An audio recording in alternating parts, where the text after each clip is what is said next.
Le grondement sourd de la Toyota Camry de Gregory Reed s'estompe dans l'après-midi tranquille de la banlieue alors qu'elle s'arrête devant sa modeste maison de 2 étages. Les doigts du professeur d'histoire tapotent le volant, un mélange d'exaltation et de lassitude le traverse. La séance s'est terminée très tôt, un heureux concours de circonstances qui lui a permis de surprendre Natacha avec sa visite inopinée. Les sourcils de Grégoire se froncent à la vue d'une Audi inconnue garée dans leur allée, tandis qu'il coupe le moteur.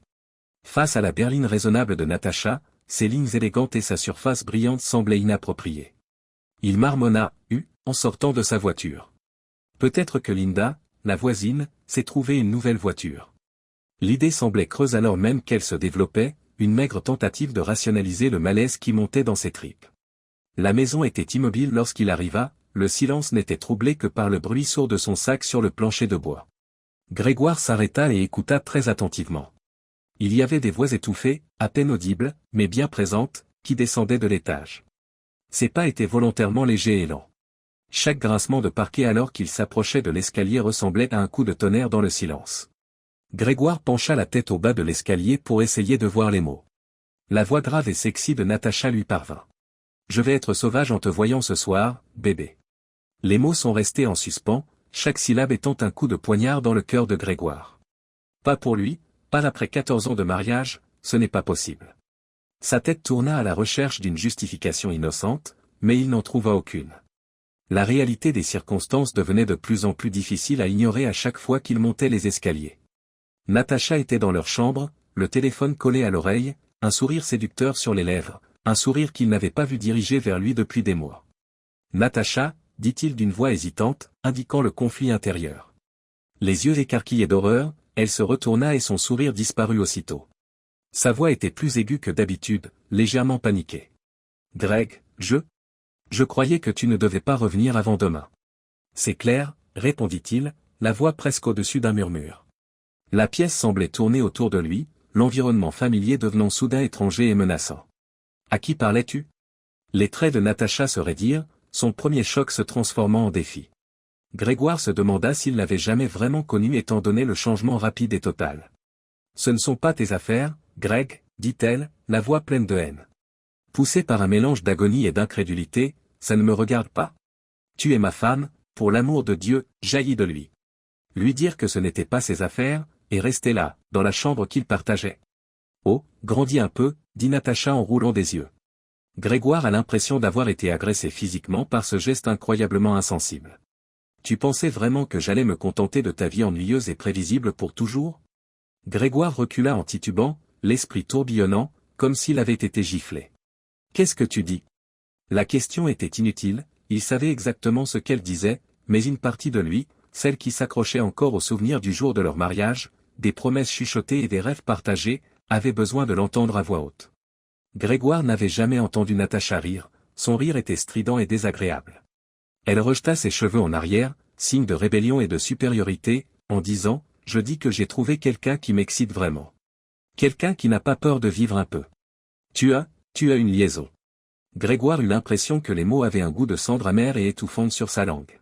« Les liaisons sont pour les femmes au foyer qui s'ennuient, » dit Natacha, les yeux brillants d'un mélange de rage et de ce qui ressemblait de façon choquante à du triomphe. « J'aime la vie, ce soir, j'aime mon nouvel amant. » La tête de Grégoire tourna. Pas après 14 ans de mariage, cela ne peut pas arriver. Pas envers lui. Il n'avait pas été un mauvais mari non plus, dévoué, encourageant, aimant. Où s'étaient produites toutes les erreurs ? La voix tendue, il dit, « Tu n'es pas sérieuse. Tu ne vas nulle part. » Natacha gloussa à nouveau, ce qui ne fit qu'aggraver l'anxiété de Grégoire. L'ardillon atterrit à la maison, tourbillonnant dans la poitrine de Grégoire comme un couteau. « Oh, désolé, mais je lui ai promis une nuit de folie, et contrairement à toi, je tiens mes promesses. » Grégoire s'exclama, sa voix tremblant de colère à peine contenue, « Si tu passes cette porte, notre mariage est terminé. 14 ans, Natacha, c'est fini. » Grégoire savait que c'était inutile alors même qu'il parlait, même si c'était censé être un ultimatum, une ligne dans le sable. Natacha passa devant lui, s'arrêtant juste pour prendre son sac à main sur la commode. Elle lança par-dessus son épaule, ces mots dégoulinants de mépris, « Peut-être que tu aurais dû faire en sorte que ces 14 années comptent pour quelque chose. » La porte d'entrée a claqué, résonnant à travers la maison comme un coup de feu. Grégoire était toujours dans la chambre, le vide soudain trop grand le taquinant. Le rire de Natacha, dur et triomphant, semblait rester dans l'air comme un rappel fantomatique de la rapidité avec laquelle son monde s'était effondré. Les genoux de Grégoire cédèrent lorsque la gravité de la situation commença à se faire sentir. Il se cacha le visage dans les mains et se laissa tomber sur le côté de leur lit. N'avait-il pas remarqué cette approche? Comment avait-il pu être aussi aveugle? Les questions tournaient dans sa tête, chacune provoquant une nouvelle vague d'agonie et d'incrédulité. Dehors, ses pensées furent interrompues par le bruit d'un moteur qui se réveillait. La voiture de Natacha, peut-être l'énigmatique Audi, l'entraînait vers sa nouvelle vie et son nouveau petit ami, laissant Grégory derrière elle avec seulement les morceaux brisés de la vie qu'ils avaient cru pouvoir créer ensemble. Grégory manqua de sommeil cette nuit-là, chaque tic-tac de l'horloge de chevet se moquait de lui. Il tournait et retournait, la tête tourbillonnant de souvenirs et de questions. Autrefois un havre de confort et de proximité, le lit semblait grand et froid. Depuis combien de temps cela dure-t-il? Comment a-t-il pu être aussi aveugle? Les questions tournent en boucle, chacune apportant une nouvelle vague d'agonie et d'incrédulité. Grégoire s'extirpe du lit alors que les premiers rayons de l'aube traversent les rideaux. En se regardant dans le miroir de la salle de bain, il se révèle un étranger, les yeux creux et hagards, la barbe ombrageant sa mâchoire habituellement bien rasée. Pour tenter de revenir à la réalité, il s'aspergea le visage d'eau fraîche. Mais la réalité est une chose dure et impitoyable qu'il est en train de découvrir. En aval, la cuisine était silencieuse, pas de préparation de café, pas de doux cliquetis des cuillères contre les plats de céréales, pas de discussion à voix basse sur la journée qui s'annonçait. Juste le néant, et la forte lumière du jour qui semblait mettre en évidence chaque faille dans la surface de son mariage. Grégoire se secoua les mains en se versant une tasse de café, le breuvage amer ne remplaçait pas le réconfort auquel il aspirait. Il savait où commencer ses recherches et il avait besoin de réponses. Natacha avait toujours travaillé depuis son bureau à domicile, il respectait cette zone par confiance et par conviction de l'intimité dans le mariage. Maintenant, ce respect ressemblait à une plaisanterie, une faiblesse dont elle avait profité semblait cruelle. Grégoire inspira profondément et ouvrit la porte du bureau. La pièce était propre et ordonnée, exactement comme Natacha le faisait habituellement. Maintenant, cependant, chaque pile de papier bien rangée et chaque bibelot bien placé semblait se moquer de lui. Il commença à fouiller dans les armoires, à la recherche de tout ce qui pourrait éclaircir sa trahison. Sous une pile d'anciennes déclarations d'impôts, dans le tiroir inférieur du classeur, il découvrit ce qu'il cherchait. Ses yeux s'écarquillent à la vue des dépenses, hôtels de luxe, sorties au restaurant, cadeaux extravagants, qui remontent tout à des mois, voire à des années. Il s'enfonce dans le fauteuil de son bureau et se dit, bon sang. L'histoire d'amour ne durait pas seulement depuis quelques semaines ou quelques mois. Il s'agissait d'un mensonge à long terme, d'une trahison méticuleusement planifiée couvrant une bonne partie de leur mariage. Il eut l'impression que la prise de conscience le frappait comme un coup physique, le laissant haletant et malade. Alors qu'il était assis à essayer d'absorber l'ampleur de la trahison de Natacha, quelque chose attira son attention, une faible lueur émanant de derrière une pile de papier sur son bureau.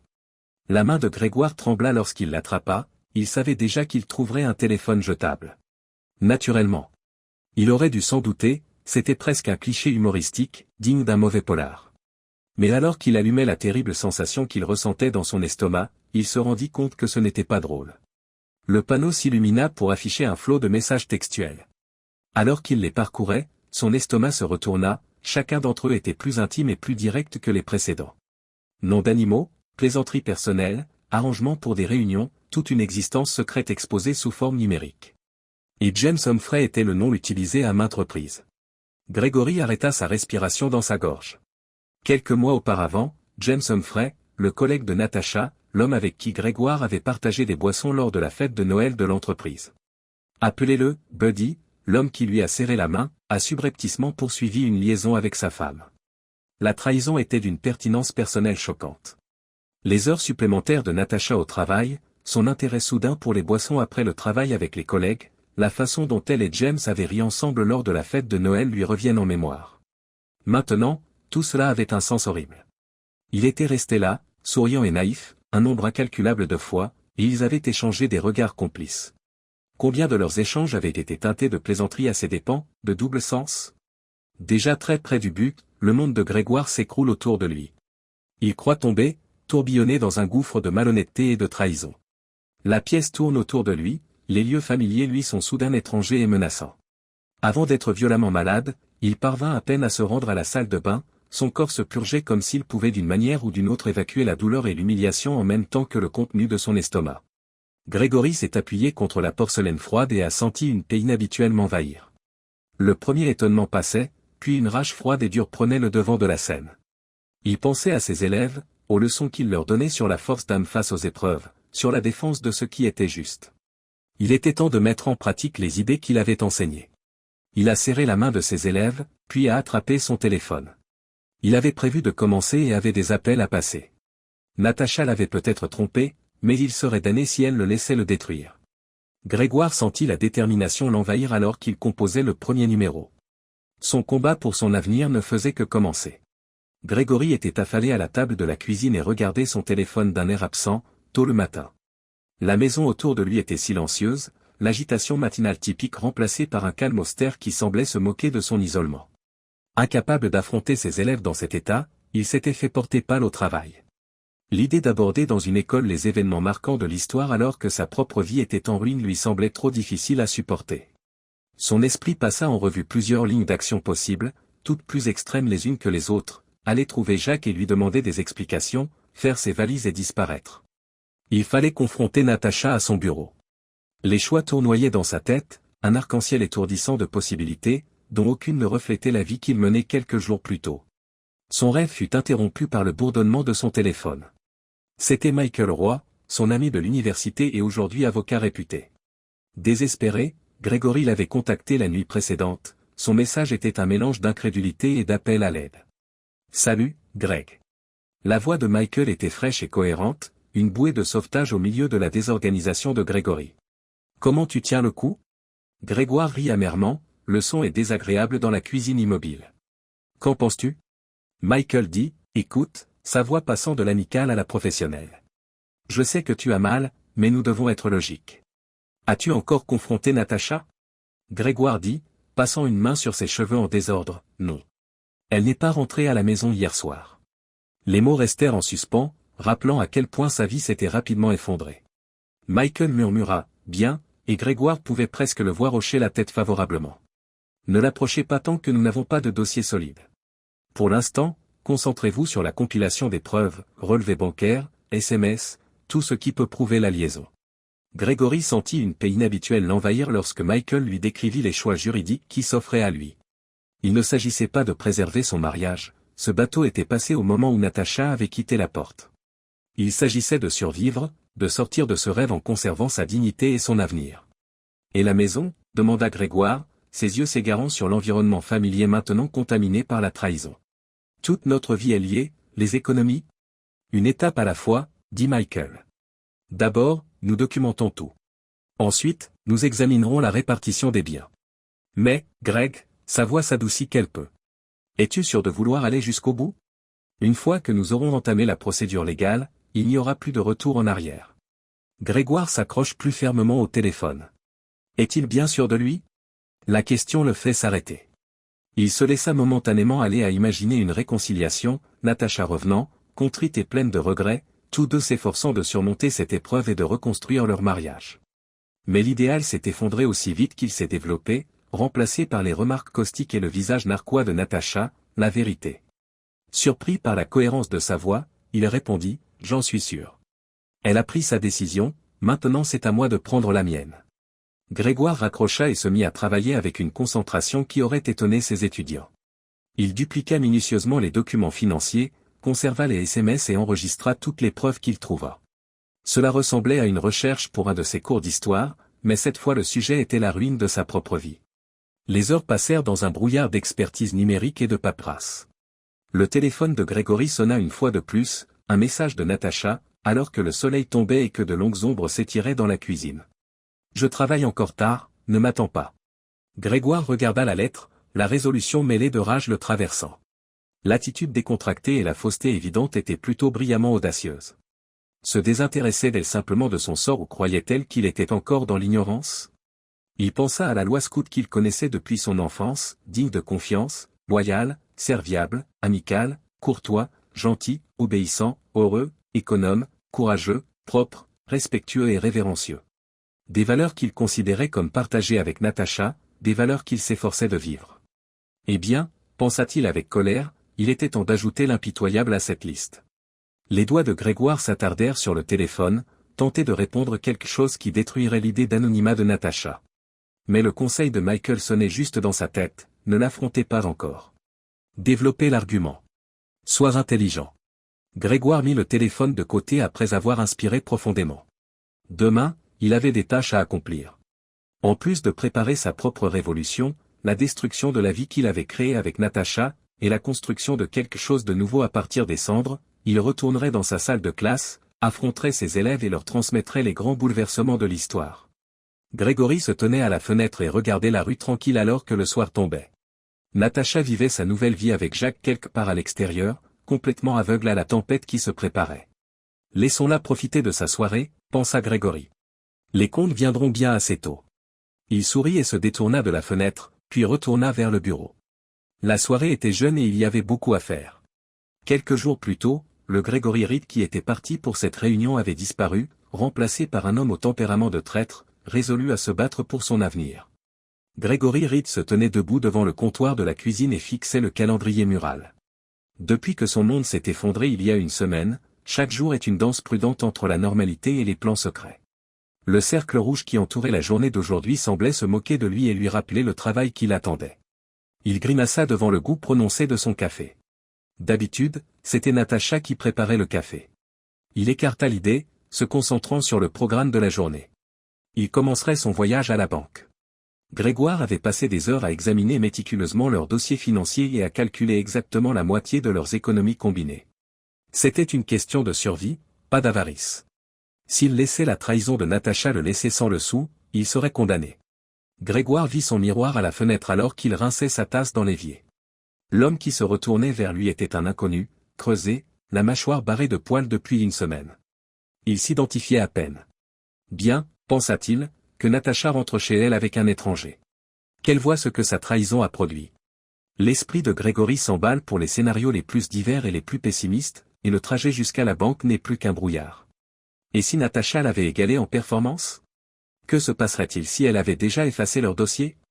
Mais lorsqu'elle effectue le retrait, le sourire de la caissière est professionnel et calme. En rangeant le chèque de la caissière dans sa mallette, Grégoire éprouve une pointe de regret. Même s'il savait que c'était son droit, il avait l'impression d'avoir volé. Il se rend ensuite dans le bureau d'un agent immobilier. Sarah, la femme à l'accueil, lui sourit chaleureusement, puis s'assombrit légèrement lorsqu'elle remarqua son allure débraillée. Grégory esquisse un léger sourire, « Monsieur Reed, vous allez bien ?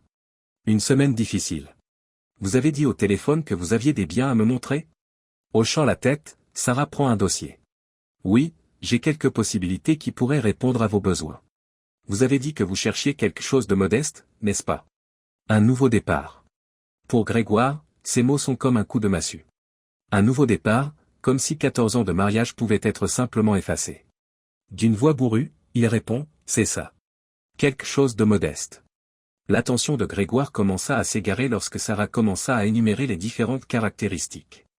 Il pensa à la maison qu'il laissait derrière lui, celle que Natacha et lui avaient créée ensemble. Leur cuisine, où ils avaient partagé de nombreux repas, leur salon, où ils se pelotonnaient sur le canapé, organisant leur avenir. Maintenant, tout cela était empoisonné, tout cela était faux. Mr. Reed. La voix de Sarah le ramena à l'instant présent. Vous m'avez entendu ? J'ai dit que cet appartement pourrait être idéal pour vous. Il est payé au mois, il n'y a donc pas d'engagement à long terme. Grégoire acquiesça, s'efforçant de se concentrer. Pourrions-nous le visiter ? Bien que petit, l'appartement donnait sur un parc local et était bien entretenu. Grégoire s'imaginait une vie ici, une vie sans Natacha, sans trahison, alors que Sarah en soulignait les caractéristiques. Coupant Sarah en plein milieu de sa phrase, il dit, « Je le prends. » Elle cligna des yeux, surprise. Vous ne voulez pas y réfléchir ? Peut-être en discuter avec votre femme.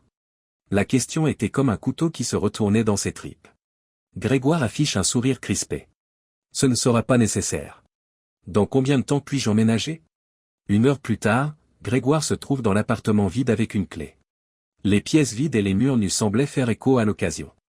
Il inspira profondément et, pour la première fois depuis des jours, il se sentit presque calme. Son téléphone bourdonne dans sa poche, un message de son ami et avocat Michael. Tout est comme il se doit. Grégoire répondit rapidement en tapant. Tout est fait. Grégory sentit un poids s'envoler de ses épaules lorsqu'il appuya sur « Envoyer », il ne pouvait plus reculer. Les éléments s'emboîtent. La scène est prête. Que la prochaine représentation commence. Lorsque Grégory revint, la maison était silencieuse, un silence chargé d'attente. Il parcourut les pièces d'un pas décidé, saisissant les derniers objets nécessaires. Chaque chose qu'il touchait semblait avoir un souvenir, certains doux, d'autres aigres, tous douloureux. Son pouls battant avec un mélange de peur et de détermination, il entendit le crissement des pneus dans l'allée alors que le soleil se couchait. Il inspira profondément, se stabilisant. C'était le moment de vérité. Les clés de Natacha tintèrent dans la serrure. Grégoire se réarrangea dans le salon, les papiers du divorce posés sur la table basse devant lui. Il l'entendit s'approcher sur le parquet en faisant claquer ses talons. « Greg !» La voix de Natacha avait quelque chose de surpris. « Qu'est-ce que tu fais assis dans le noir ?» Grégoire s'étira et fit signe à la lampe à côté de lui. Natacha cligna des yeux sous l'effet de la brusque luminosité, ses yeux s'agrandissant pour saisir la scène qui s'offrait à elle. D'un ton méprisant, elle dit « Qu'est-ce que c'est que tout ça ?» Mais Grégoire pouvait voir le malaise dans ses yeux. Grégoire remarqua, d'une voix posée, les papiers du divorce. « Je pense qu'il est temps d'arrêter de jouer la comédie. N'est-ce pas ?» Natacha rit avec une clarté dure et cassante. « Greg, ne sois pas stupide, tu ne vas pas divorcer. » Grégoire demanda, non, en haussant un sourcil. « Alors peut-être voudriez-vous m'expliquer ceci. » Il fouille dans sa mallette et en sort une pile de papiers, relevés bancaires, factures de carte de crédit, relevés téléphoniques. Toutes les preuves de sa liaison sont exposées. Le visage de Natacha commence à perdre ses couleurs. Sa voix s'élève, indignée, « Tu as fouillé dans mes affaires ? Comment oses-tu ? Comment j'ose ?» Grégoire éclate de rire. « C'est riche de ta part. Depuis combien de temps baisses-tu Jacques dans mon dos ? Natacha ? Depuis combien de temps ?» Les yeux de Natacha brillent de colère. « Tu ne sais rien, Greg. James et moi avons quelque chose de spécial. Quelque chose de réel. » Grégoire secoua la tête avec incrédulité, quelque chose de vrai. 14 ans de confiance et de dévouement, Natacha. 14 ans, notre mariage n'était-il pas assez réel pour toi? Ou bien tout cela n'était-il qu'un mensonge? Le masque de Natacha a glissé pendant une seconde.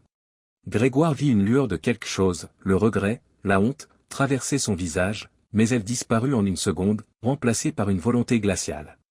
James me fait me sentir vivant. Tu veux connaître la vérité, Greg? Très bien. J'ai été malheureuse pendant des années. Toi et ta vie sûre et ennuyeuse, ça m'étouffait.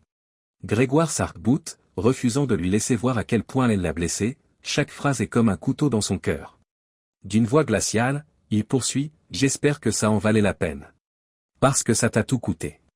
La maison, nos économies, j'en prends la moitié. Ce n'est que justice, tu ne crois pas? Le visage de Natacha montre des éclairs de panique. Tu n'es pas capable de faire ça. Je peux le faire et je l'ai fait, dit Grégoire. Tout est dans les papiers. Vous pourriez demander à votre avocat de les examiner. Oh, attendez, James aurait un conflit d'intérêts si c'est ce que vous souhaitez. Le calme de Natacha s'effondra, son regard parcourant l'espace comme une quête d'évasion. Ce n'est pas juste, Greg. Tu ne peux pas laisser tomber 14 ans de mariage.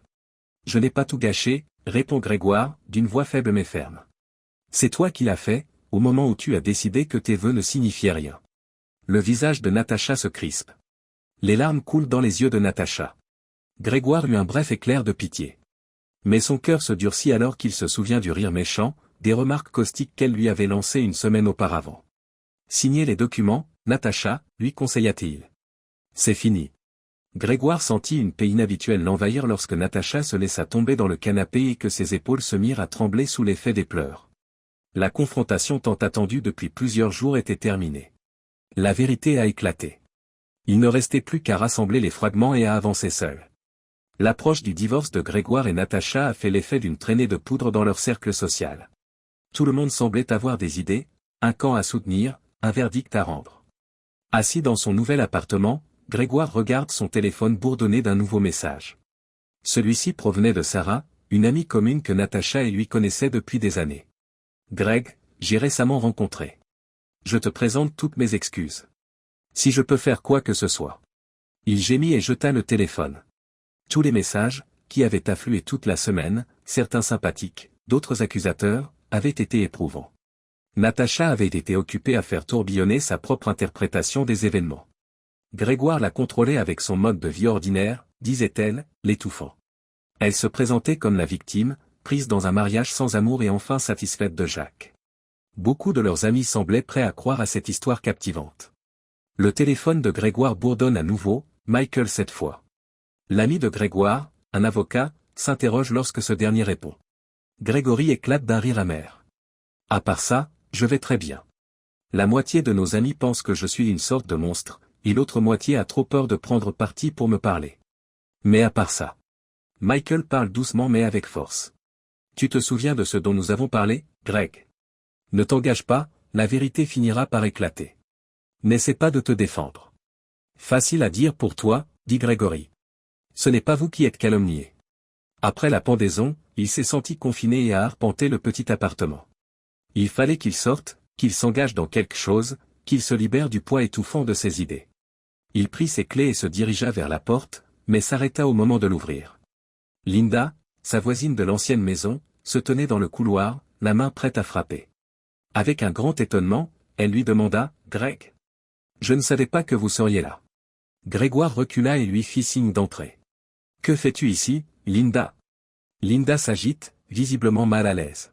« Je voulais parler de tout ce qui s'est passé. » Les yeux de Linda se promenaient dans l'appartement, absorbant les cartons déballés et l'aura générale d'impermanence qui se dégageait des meubles austères de Grégoire.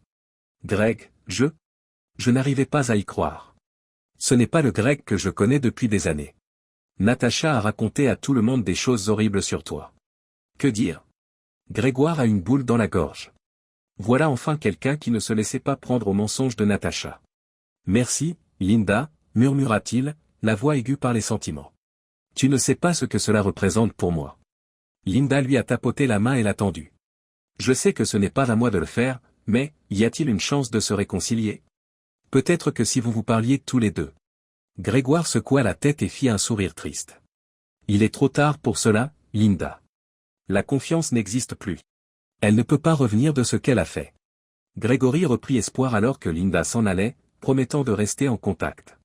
Peut-être, très peut-être, tout n'était pas perdu. Les gens avaient encore confiance en lui et voyaient clair dans les mensonges de Natacha. Pourtant, le soulagement est fugace. Le lendemain, en entrant dans la salle des professeurs de l'établissement, Grégory se heurte à un silence gênant. Les conversations s'arrêtent soudain et les regards se détournent de lui. Sensiblement conscient des chuchotements qui s'amorcent derrière lui, il remplit une tasse de café. Il se retourne pour sortir et aperçoit deux de ses collègues, la tête penchée l'une vers l'autre. « J'ai entendu dire qu'il la trompait depuis des années », dit l'un d'eux à voix basse. Pauvre Natacha. Il n'est pas surprenant qu'elle l'ait quitté. Grégoire eut l'impression que ces mots étaient un coup de massue.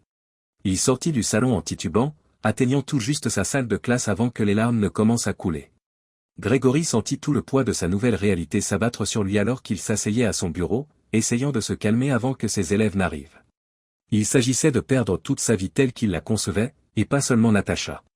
Grégoire inspira profondément, redressant ses épaules, alors que la première cloche sonnait et que les enfants commençaient à entrer. Il était toujours intègre, même s'il avait beaucoup perdu. Il était toujours porteur de la vérité.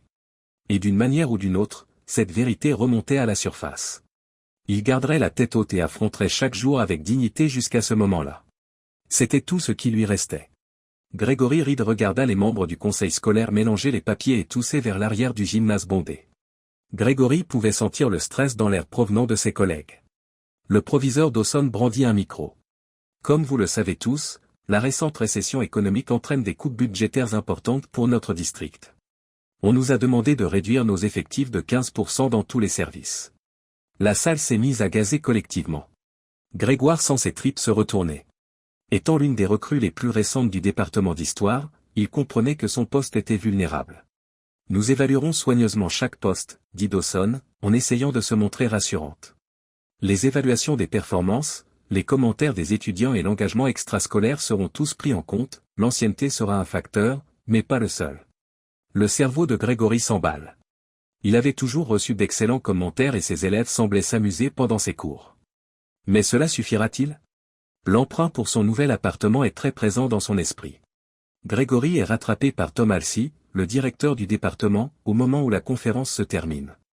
Greg, ajoute Tom, la voix basse, je ne veux pas être dans la bulle. Tu es dans la bulle.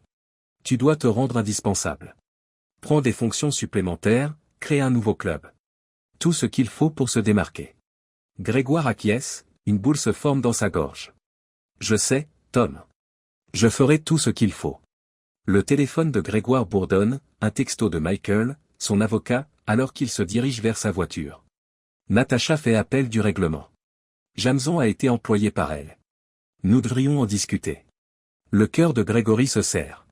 Au tribunal des divorces, Stanley Jameson avait la réputation d'être un requin, agressif et sans pitié. Ça va mal tourner. Tard dans la soirée et tôt le matin dominent les semaines suivantes.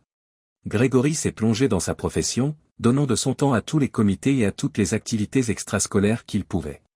Lorsque l'entraîneur normal est tombé malade, il a créé un club de débat, planifié une excursion au Capitole de l'État et même supervisé l'équipe de basket-ball JV.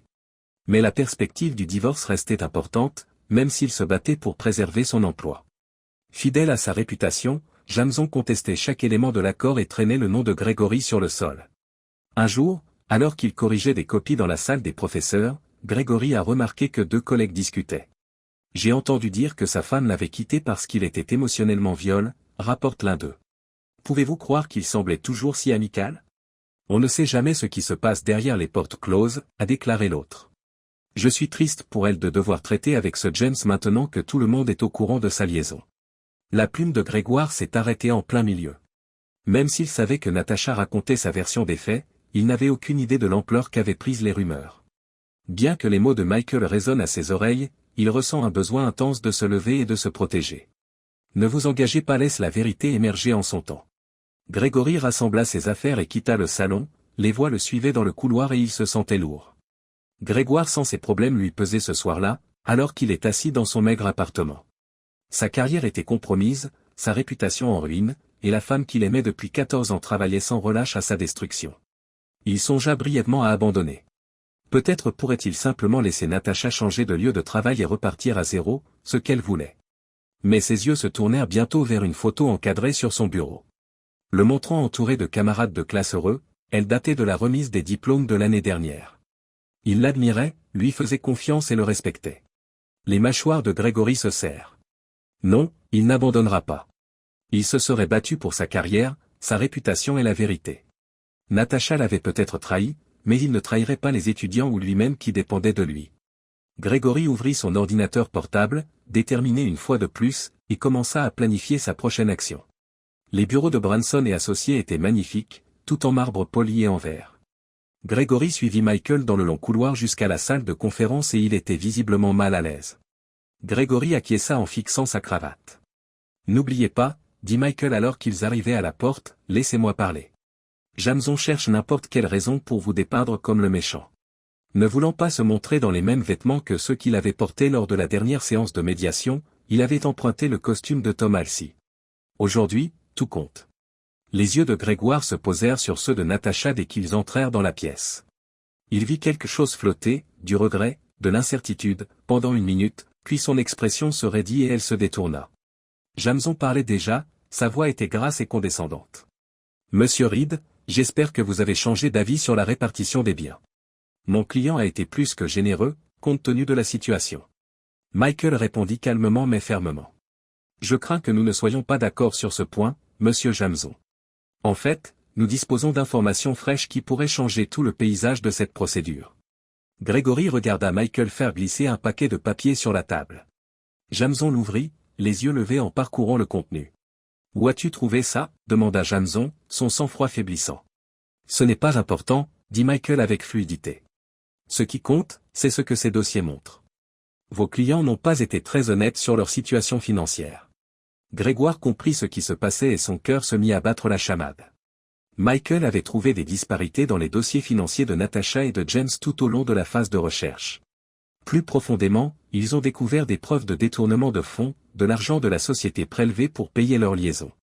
Le visage de Natacha est devenu pâle. Elle murmura à Jameson, de quoi parle-t-il, mais Grégoire ignora leur murmure désespéré. Les ramifications de ce qu'il venait de découvrir tourbillonnaient dans sa tête. Natacha et James avaient commis un crime, ils ne s'étaient pas contentés de lui faire du tort sur le plan émotionnel. Grégory sentit un calme inhabituel l'envahir alors que la conférence sombrait dans l'anarchie et que Jameson insistait pour connaître la source des données tandis que Michael se détournait froidement. Pour la première fois depuis le début de ce rêve, il domine. Mais cette autorité présentait également un dilemme éthique difficile à résoudre. Dans ces conditions, que doit-il faire? Bien qu'une partie sombre de lui murmurait que c'était le moyen de pression dont il avait besoin pour en finir une fois pour toutes avec cette guerre, la bonne chose à faire était d'en parler aux autorités compétentes. Ce soir-là, Grégoire se promène dans son appartement, réfléchissant à ses choix. Une fois de plus, il s'arrêta devant la photo de ses élèves. S'il appliquait ses connaissances à des fins personnelles, quel exemple créerait-il? S'il compromettait ses propres intérêts, comment pourrait-il regarder ses enfants dans les yeux et leur transmettre des leçons d'intégrité? Grégory soupire lourdement et saisit son téléphone. Il allait prévenir anonymement le conseil d'administration de l'entreprise, le laisser examiner la situation et y remédier de manière appropriée. Grégory sentit ses épaules s'alléger lorsqu'il composa le numéro. Il garderait la conscience tranquille, même s'il perdait un avantage tactique au cours de la procédure de divorce.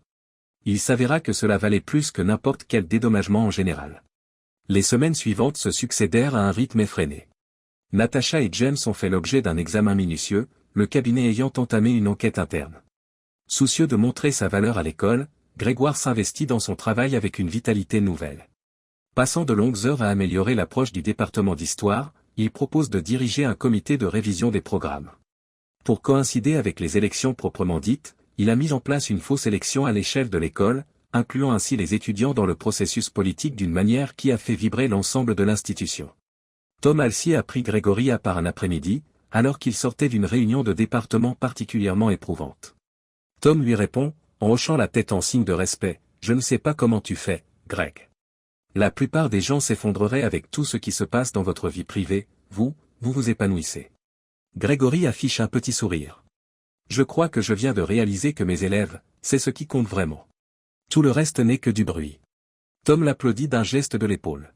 « Eh bien, continuez comme ça. Je veux m'assurer que votre nom figure en haut de la liste des personnes à garder. Lorsque les décisions finales concernant le personnel seront prises. » Pour la première fois depuis des mois, Grégory a repris espoir en se dirigeant vers sa voiture. Même si la route à suivre était encore inconnue, il était sur la bonne. Et pour l'instant, c'était suffisant. La salle de réunion de Meridian Financial Services est silencieuse et les membres du comité d'audit interne échangent des regards qui suggèrent un conflit. Le visage du PDG Marcus Blackwell, assis en bout de table, était un masque de rage à peine contrôlé. « Que je comprenne bien, grogne-t-il en pointant du doigt l'auditeur en chef. Vous êtes en train de me dire que nous venons d'apprendre que 2 de nos employés ont détourné de l'argent pendant plus d'1 an. Jenkins, l'auditeur, est un homme mince qui déglutit difficilement. Oui, monsieur. Le stratagème était assez sophistiqué, mais une fois que nous avons su où chercher et que nous avons reçu le tuyau anonyme, les preuves ont été accablantes. Tout le monde sursaute lorsque le poing de Blackwell s'abat avec force sur la table. Je veux des noms. Tout de suite. Du service des comptes clients, Natacha Reed et James Humphrey, monsieur. Natacha et James avaient dîné dans leur café préféré à l'autre bout de la ville, sans se douter de la tempête qui s'apprêtait à déferler sur eux. Son téléphone a sonné alors que Natacha était en train de régaler James de sa dernière séance de joute verbale avec Grégory. Elle répondit, probablement encore Jameson, en roulant des yeux. Sa voix s'arrêta lorsqu'elle lut le message, toutes les couleurs s'envolant de ses joues. Cet homme est implacable. Je te jure, si Greg voulait bien. James se pencha en avant, l'inquiétude creusant ses traits. Natacha?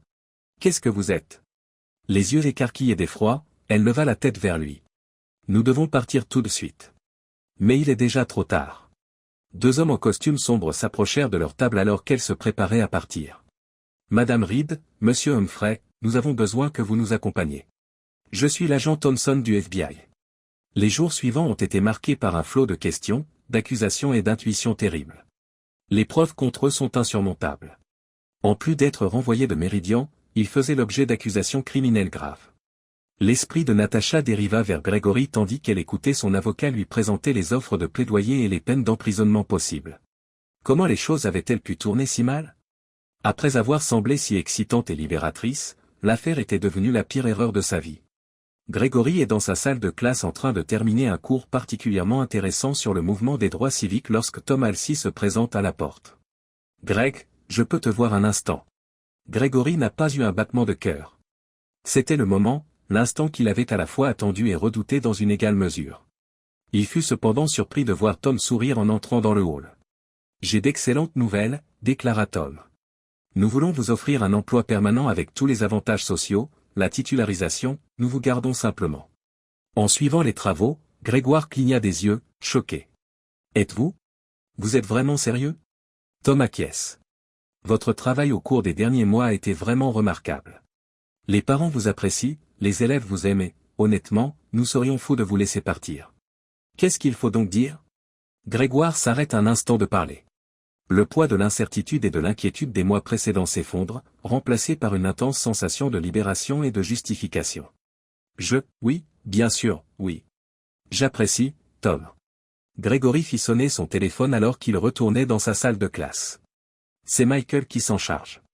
Greg, c'est fait. L'avocat que Natacha a engagé a appelé.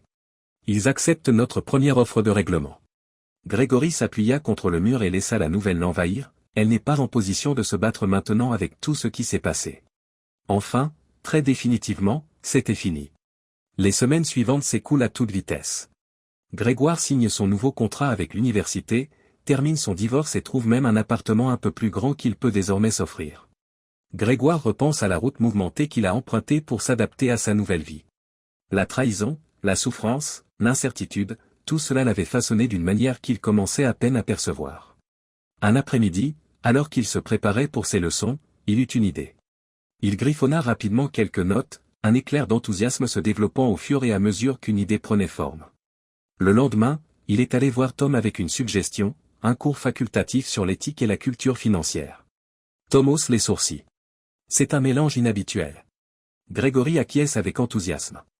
Il faut l'envisager, même si cela semble étrange. Beaucoup de nos étudiants obtiennent leur diplôme sans savoir comment gérer leur argent ou négocier les questions éthiques du monde adulte. Ce cours pourrait contribuer à inverser cette tendance. Tom réfléchit un peu puis sourit. Vous savez quoi? Essayons ceci.